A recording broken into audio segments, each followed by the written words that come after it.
Well, the Fight For Metro Detroit family trying to keep the convicted killer of their loved one locked up in prison.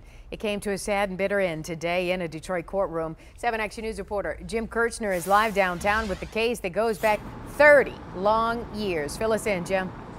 Yeah, Carolyn, in fact, one of the family members inside told me it was 30 years ago today that the murder trial in this case started. The judge here today now ruling that this convicted killer, Matthew Makowski, can now be released on parole. Walk through life, holding your head up high, but there's always a daily reminder of this tragedy. Her nephew, Pietro Puma, was stabbed in a robbery turned murder by a co-worker, Matthew Makowski. Both worked at a Vic Tanny Health Club in Dearborn back in the 1980s. Former Governor Jennifer Granholm commuted Makowski's sentence in 2010, but then tried to revoke it.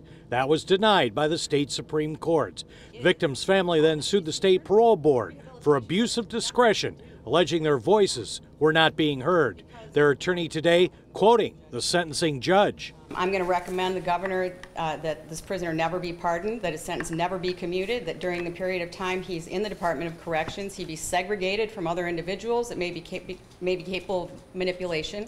But this judge, reading what the parole board did and looking over the history of the case and the incarceration, ruled no abuse of discretion.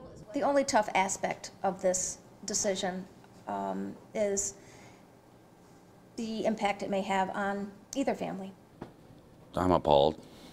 I mean, I don't know what else to say. We tried. We did our best.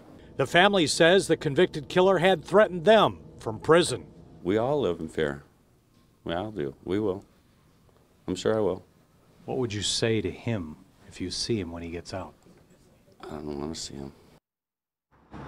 No official word on when this parole will happen, but one condition will be no contact with the victim's family.